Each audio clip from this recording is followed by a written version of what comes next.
আসসালামু আলাইকুম বন্ধুরা। আজকে আমি এসেছি আমার এই মুরগির ফার্ম দেখাতে।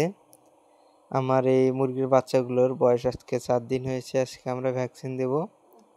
আপনাদের দেখাবো আজকে কিভাবে ভ্যাকসিন দেব। এই যে দেখুন, এই যে আমাদের ভ্যাকসিন, আর এই যে পানির, এটার ভিতর ভ্যাকসিন দিয়ে আমরা মিশিয়ে মুরগির চোখে দেব। ভ্যাকসিনটা আমরা খুলে পানির ভিতর মিশিয়ে রাখবো।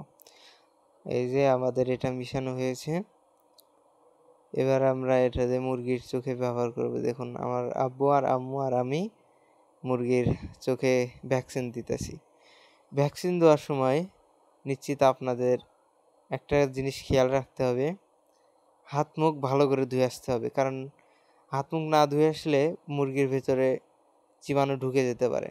আর প্রতি বাচ্চাকে ১ ফোঁটা করে দিতে হবে, এক চোখে ১ ফোঁটা করে, বাচ্চাকে ১ ফোঁটা করে দিতে হবে।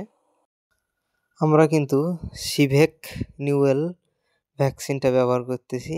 আপনারা চাইলে BCR-TB বা অন্যান্য কোম্পানির ভ্যাকসিন ব্যবহার করতে পারেন। আমাদের মুরগির ভ্যাকসিন দেওয়া প্রায় শেষ। ধন্যবাদ। আসসালামু আলাইকুম।